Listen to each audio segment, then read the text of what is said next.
right, welcome to the first lecture of the spring semester, chapter 14, the digestive system and body metabolism. Now, if you remember from unit 1 back in the fall semester, we learned most of the anatomy that we're going to need in this unit. We know what the stomach looks like, we know where it's located, we know where the liver's at, we know the gallbladder, the large intestine, small intestine. Now, this unit, all you got to do is just get the physiology. So the pancreas, we know what it looks like, where it's located. What does it do? What hormones does it produce? What digestive enzymes does it produce? What are the different cells in the stomach? So a lot of the anatomy we already know. So this unit shouldn't be too difficult. I know unit 1 was, a long time ago, back in August and September, but now we're just going to be focusing more on the physiology of the digestive system. All right, so here we go. And we have learning objective number 1. So at the end of, I don't know about this lecture, but at the end of like lecture number 2, you should be able to name the organs of what's called the alimentary canal. Another name for the alimentary canal is the gastrointestinal tract, or the GI tract. It's basically the route that food takes, when you take food in, goes through the alimentary canal or the gastrointestinal tract, and then it comes out eventually. When it's done, comes out the anus.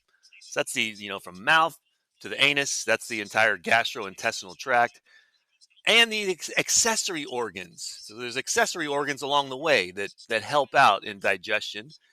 So accessory organs of the digestive system, and identify each on an appropriate model or diagram. So it says nothing about function. So this, beginning part of this unit is going to be more of the anatomy, be able to identify the different organs in the alimentary canal and also the accessory organs or the accessory structures. All right, so what is the digestive system? I think you probably know this part. Very simple definition. It's the body system responsible for digestion. Hey, digestive system, digestion. And digestion is the breakdown of food and the absorptions of the nutrients. So basically, like say you eat a piece of bread, that's called ingestion. It's not called eating. You ingest food, you ingest it. Well, that big piece of bread is not ready to enter your bloodstream, and it's certainly not ready to enter your each individual cells. It needs to be broken down in its components. So bread is made of starch. So you begin the digestive process in the mouth with your teeth, and you chew on the food. That's going to break it down. But it's just breaking it down into like small little pieces of bread. It also mixes with your saliva. Now it's a ball of chewed bread. That's called a bolus. We'll go over that later. And it's going to go down. It's going to get broken down further. It goes to your stomach, and it's going to go into your intestines. And now it's going to break it down into its molecular components. It's going to break it down into the starch. But that's still too big. And it's going to then the enzymes in your intestines is going to break that starch down into its components of sugars, and then finally into the simple sugars of glucose. And now it's been broken down small enough in order to it to travel through the bloodstream and actually enter the cells as glucose sugar. And now the body can use it for energy. So that's the digestive system, breaking down the food you eat, making it small enough in order to enter each of your cells and to be used to make energy. And now the gastrointestinal tract, the GI tract, versus the accessory organs. All right, so the GI tract, alimentary canal, is a continuous coiled muscular tube that carries out the processes of breaking down food, digestion. Remember, ingestion is taking in food through the mouth. Digestion, that's the process of breaking it down in smaller and smaller and smaller until you get it to its molecular components. Absorption is the process of absorbing those small, like amino acids or simple sugars, absorbing it into your bloodstream. And then defecation, I think you know what that is. That's the elimination of waste out the anus. All right, so here's the path it takes. The mouth ingests food in the mouth. Pharynx, it's kind of like the back of your throat that's going to end up going down the esophagus. The larynx is the top of the trachea. The pharynx is like you get your nasopharynx. So like if you're going to hawk up a loogie, you go like that's your nasopharynx. Like the back of your throat, that'd be the oropharynx. And then below the oropharynx, just before it goes in the esophagus, I call it the hypopharynx, but it's also called the laryngopharynx for larynx, laryngopharynx. So anyways, pharynx, that's just below the mouth, but it's also the nasopharynx is above the mouth. Then it goes into the food tube, the esophagus. Then it goes into the stomach. goes through the lower esophageal sphincter or the cardiac sphincter. And then it's going to go into the small intestines through the pyloric sphincter. That's the sphincter between the stomach and the small intestine. We'll go over it. And remember the three parts of the small intestine: the duodenum, the jejunum, and the ileum. Duodenum is the smallest.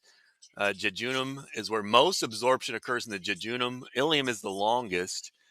And then we go into the large intestines. Remember, that goes around the small intestines.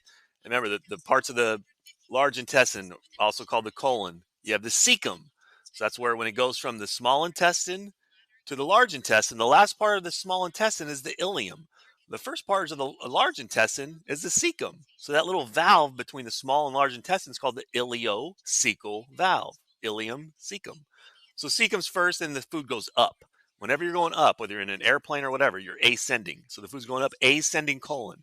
Then it goes sideways, horizontally. Remember, mid-sagittal cut, whenever you cut something like this, it's transverse. So that's the transverse colon. So ascending when it's going up, transverse when it's going horizontally, and then it's going to go down. The food's going to go down in the large intestine. Whenever you're going down in an airplane, you're descending. So that's the descending colon. And then when it turns medial or towards the middle, that's the sigmoid. And when it goes down or inferior, that's going to be the rectum. And then eventually, when the food is done, all the nutrients is basically spent. This is basically the stuff that you could not digest, and it comes out the anus. So if stretched from end to end, it would reach about 30 feet. And most of that is going to be in this right here. Vast majority of that 30 feet is going to be in the small intestines. And that's in a cadaver, which is a dead body, a corpse, due to no muscle tone. Not going to need to know that. All right, so that's the gastrointestinal tract. All this is where food directly travels through. Guess what? Food goes into your mouth. It goes into your pharynx. It goes in through your esophagus. It goes into your stomach, into the small intestines. Food travels through all of these. Now, that's the difference. In accessory digestive organs, they aid in digestion, but the food is not actually traveling through them. So these are organs that contribute to digestive processes, but they don't. But food does not directly pass through them. Teeth. Your food goes right by your teeth, but food doesn't go inside your teeth. You use them for mastication. That's a word for chewing, mastication. So the aid in digestion, your tongue, it moves the food around and assists in swallowing. Swallowing is called deglutition. We'll go over that. Salivary glands, food doesn't go through them, but salivary glands produce saliva, which both moistens your food, and it also contains enzymes like salivary amylase. Salivary amylase in your mouth starts to break up carbohydrates, starch, and break it down into sugar. So that's chemical digestion, because it's using a chemical, an enzyme, to break down the food into smaller parts. The pancreas, food doesn't go through it, but the pancreas secretes several digestive enzymes that helps to digest fats, carbohydrates, and also proteins. The liver, food doesn't go through it, but the liver produces bile.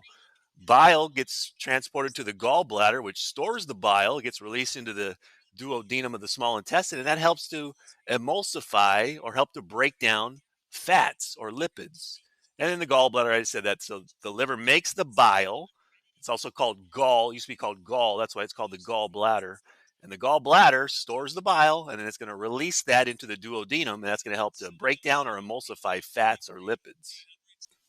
And here's a little diagram of the digestive system. All right, so remember, food gets ingested, ingestion through the mouth. You're going to use your teeth. That's an accessory structure to masticate, mastication, chew it, chew the food to break it down into smaller little pieces.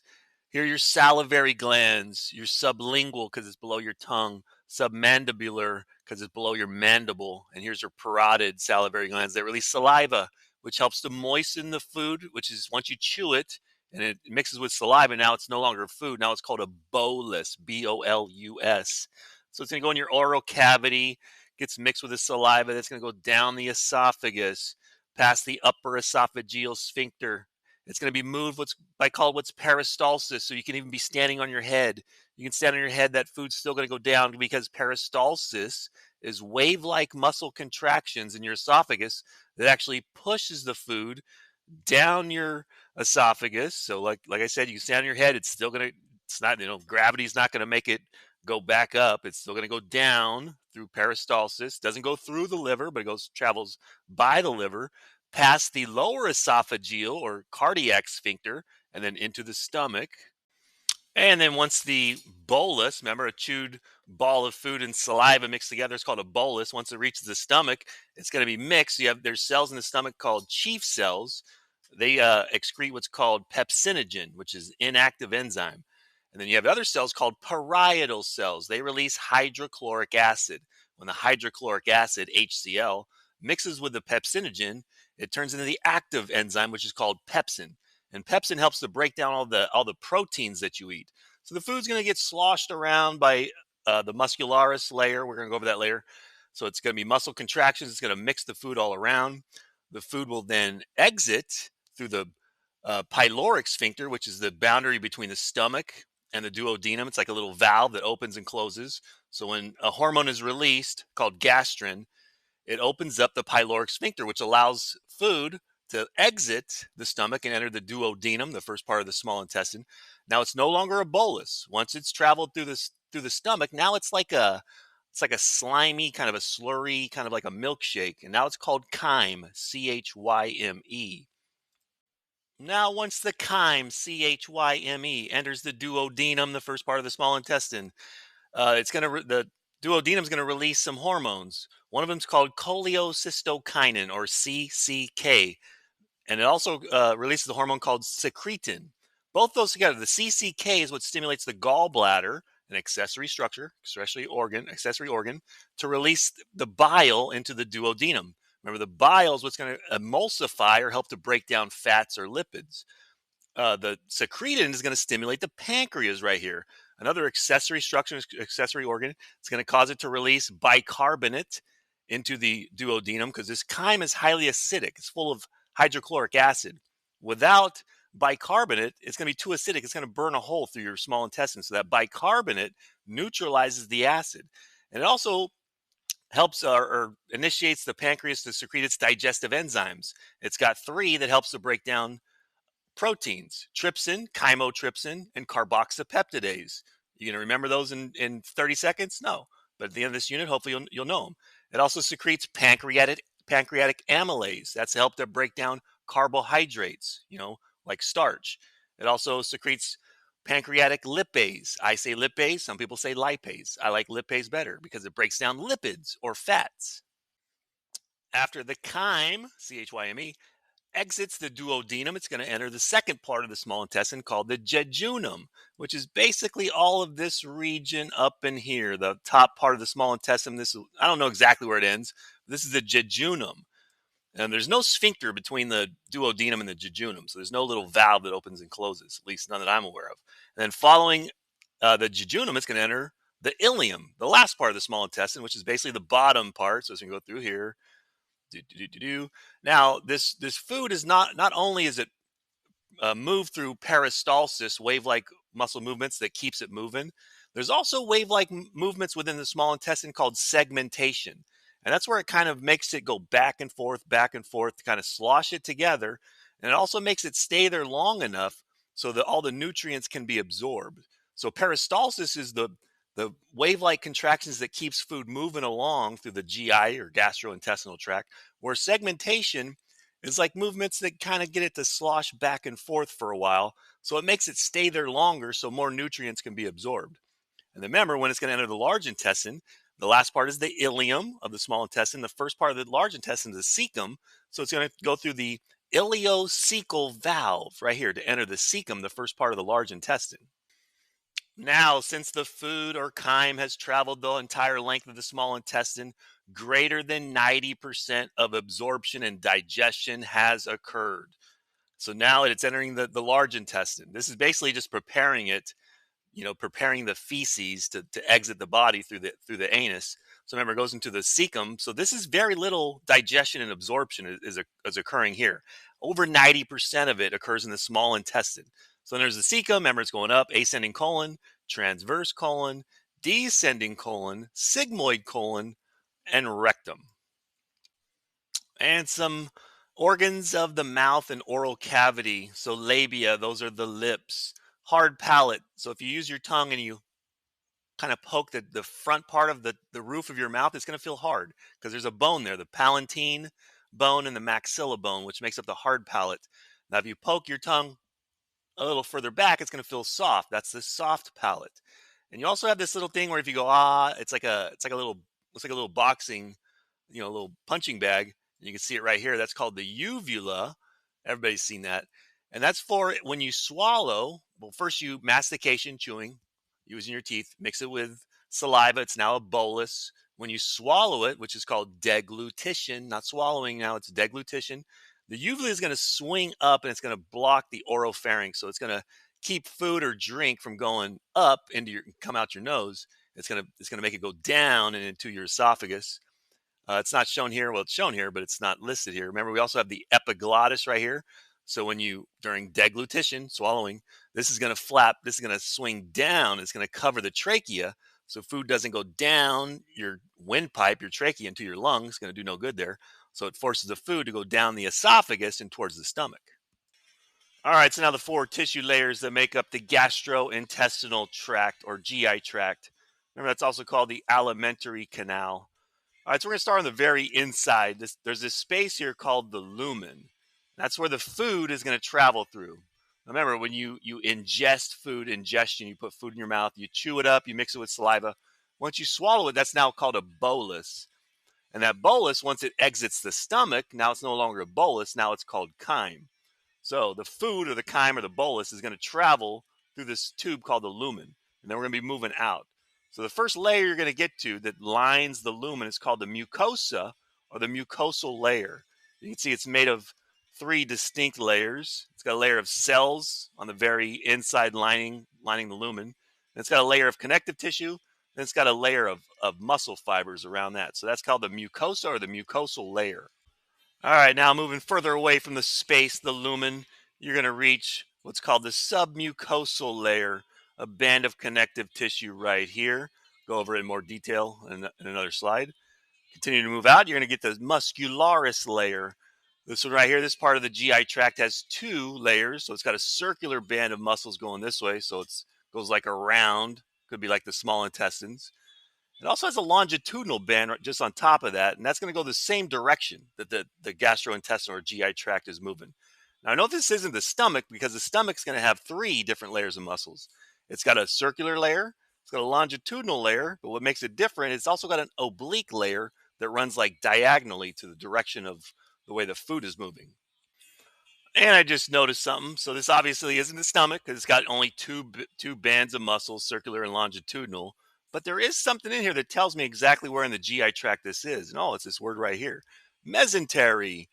Remember, the mesentery is the tissue that binds together the small intestines. So we know this is a region of the small intestine right here. All right, so now moving out from the muscularis layer, we're going to come to the serosa layer, which is a layer of connective tissue. And then on top of that has a layer of epithelial cells it's also called the mesothelium. Now you can see right here that this layer of cells, it's also the visceral peritoneum. Remember, the peritoneum is the tissue layers that surround all your abdominal organs. And so this right here would be the visceral peritoneum. And then outside of that, you have the parietal peritoneum. And in between those, you have the peritoneal space or cavity. And these cells right here, so like this would be like the parietal peritoneum on the outside. This is the visceral peritoneum here. And between that is the space. And these cells right here are going to release serous fluid, a very slippery fluid. And that's going to prevent friction when your GI tract organs are moving around. All right, so some more in-depth info on the mucosa, the first layer that you encounter when you move out from the lumen. So it's the innermost layer that actually lines the lumen of whatever organ it is, esophagus, stomach. In this case, it's the small intestines because it's got the mesentery. Also contains lymph tissue that fights pathogens. Lymph tissue is part of your immune system. So it has three distinct layers. The innermost layer next to the lumen is made of epithelium or epithelial cells. Your skin cells are epithelial cells. So all the cells that line the outside of your body, and they also line the cavities of the inside of your body, like inside of your mouth, those are epithelial cells. We got two types here. We got first what's called stratified squamous. If you really, really did a good job in the summer assignment, maybe remember that. I doubt it, but maybe you've heard of it. Stratified means there's several layers. It's cells upon cells upon cells upon cells. Squamous is a specific type of cell that's kind of like flat. So stratified squamous is a stack of a bunch of flat cells, one on top of another. So stratified means layers. Squamous means they're flat.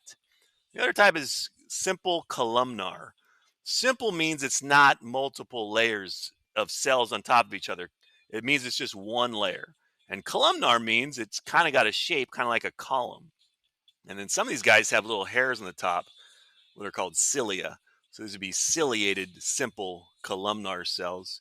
All right, so these columnar cells, simple columnar, only has one layer, doesn't have a bunch of different layers. Their jobs, they secrete enzymes, so they're going to release enzymes, which helps to break down the food. Chemical digestion, there's mechanical digestion like mastication, chewing, that's mechanical. And then enzymes are part of chemical digestion, breaking down food using chemicals. So these guys release enzymes, so they release stuff, but they also absorb stuff. So they're also taking in the nutrients, and then those nutrients are going to enter the bloodstream. And now, lining the walls of the intestines, you have these specialized epithelial cells called goblet cells. Their job is they secrete mucus. They secrete mucus into the lumen, and that mucus helps to lubricate and protect the cells, as the food is passing through. All right, so the next layer of the mucosa layer is right here. It's loose connective tissue. It's called the lamina propria. Connective tissue between the epithelial cells and then the outermost layer of the mucosa called the muscularis mucosae, which is a thin layer of smooth muscle. And its main job is it creates it creates folds in this epithelial layer that lines the lumen. So instead of it being totally smooth, where the food's just passing through, it's like if it goes this distance, it's got very little surface area to absorb the nutrients. But if it's folded like this, now the food has all this surface area. There's a lot more cells. They're able to absorb those nutrients from the food and then put it in the bloodstream. All right, so now moving out from the lumen, the next layer, the submucosa layer, once again, it's right here, made of connective tissue, specifically areolar, loose connective tissue. You might need to know it's made of connective tissue. You certainly ain't gonna need to know it's areolar. So it's between the muscularis mucosae and the muscularis layer out here. It contains blood vessels, glands, and lymphatic tissue. Remember, lymphatic tissue, that's part of your immune system, fights pathogens. The neurons here are part of what's called the enteric nervous system. Enteric nervous system controls digestion. They call it the brain of the gut. So all the things that's happening in your digestive system is basically happening without much help from the brain. So the muscle contractions, all the release of chemicals, acids, enzymes, that's all controlled by the neurons inside the gastrointestinal tract. All right, so functions of the submucosa, it helps to regulate movements of smooth muscle. So remember, the rhythmic muscle contractions or movements, which keeps food moving through the GI tract. That's called peristalsis. Now, inside the small intestines, you also have movements that gets the food to go kind of back and forth in the same region for just a little while. And that's called segmentation. Getting it to move back and forth helps to mix it. It also makes it stay there longer, which aids in digestion and also aids in absorption of the nutrients.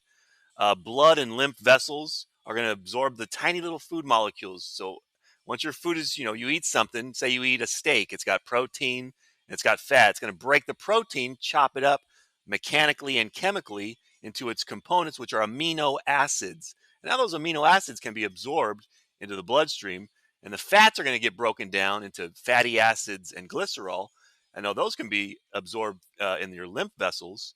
Carbohydrates, like if you eat chips or a potato, those get chopped down into simple sugars, like say like glucose. And all those small little tiny little molecules that got broken down, now they can be absorbed into the blood and or lymph vessels. All right, moving out from the submucosa, you got the muscularis layer right here. Some of it's made of skeletal muscle, which is under your voluntary control, so you can't control it. So obviously the muscles in your mouth, the pharynx, which is like the back of your throat, the upper third of the esophagus is under your voluntary control, and also the anal sphincter. So it's function control over swallowing and also eliminating waste in a process called defecation. Most of your GI tract, though, is smooth muscle, which is involuntary, so it happens all by itself. So remember, in this case, it's the mesentery, so we know this is a little segment of the small intestine. So in this one, it's got inner circular fibers that go around it, and it's also got longitudinal muscle fibers that run the same direction that the small intestine is going. Also, remember the stomach's got three layers. So it's got the circular, it's got the longitudinal, but it's also got oblique that runs diagonally. And the function of this layer is to mix, crush, and propel the food along in a process called peristalsis. So the movement of food through the GI tract is moved through by peristalsis. But it also helps in digestion by mixing the food with enzymes or acid, and also by mechanically crushing it. And finally, the last layer of the GI tract, most outside, furthest away from the space, the lumen, is called the serosa. So it's the outermost layer covering all gastrointestinal tract organs and walls of cavities, not open to the outside of the body. It consists of connective tissue right there. And then above that, you have some simple squamous epithelial cells right here. And its function, remember, this is also the visceral peritoneum. Remember, outside of that, you're going to have the parietal peritoneum, and in between that, you have the peritoneal space. And in that space, these epithelial cells are going to release serous fluid, which is a slippery fluid that helps prevent friction between your abdominal organs. All right, so we're on to the peritoneum. So remember, the tissue that surrounds the heart is from Unit 1 was called the pericardium. The tissue that surrounds the lungs is called the pleura. And the tissue that surrounds your abdominal organs is called the peritoneum. So it's made of three layers. So the most inside or deep layer that's directly on the organ, say the stomach, that's called the visceral peritoneum. So you have a layer of tissue that's directly on the organ, like the small intestine, stomach, liver, whatever. Visceral peritoneum. Superficial or outside of that, you have the parietal peritoneum, parietal layer or the parietal peritoneum. And inside that, between the visceral and the parietal, you have the peritoneal cavity or space. And in that space is where the cells of the serous membrane is going to release serous fluid, and it's very slippery. And that's going to help prevent friction between your abdominal organs. Now, one thing you can see here is like here's the lesser omentum that connects the liver and the stomach. So these structures are not like separate. It's one continuous layer of tissue. So you move down from the lesser omentum past the liver, and hey, now you got the greater omentum, the fatty apron that drapes over the transverse colon and the small intestines. So this is one continuous. The peritoneum is one continuous layer of tissue.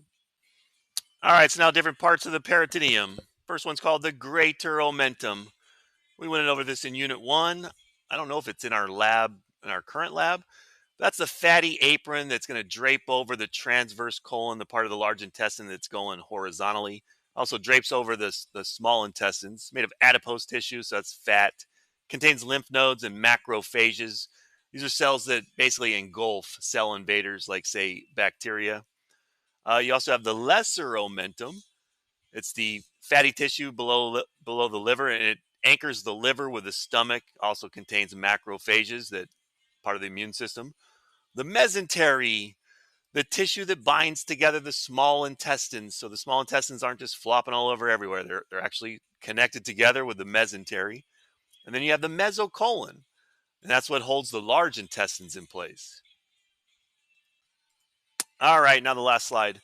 You have what's called the retroperitoneum or retroperitoneal space, and these are the organs that are not surrounded by the peritoneum. These are located posterior to your abdominal organs, posterior to the peritoneum and the abdominal organs. So there's no membrane on the posterior surface of these organs. On the anterior surface, there's the peritoneum, but on the posterior, there's not. So right here, you have the aorta, the largest vein in the body. So it's got the peritoneum on the front, not on the back. You have the inferior vena cava right here. So that's the part of the vena cava, the largest vein in the body, but inferior means it's below the heart. The duodenum right here.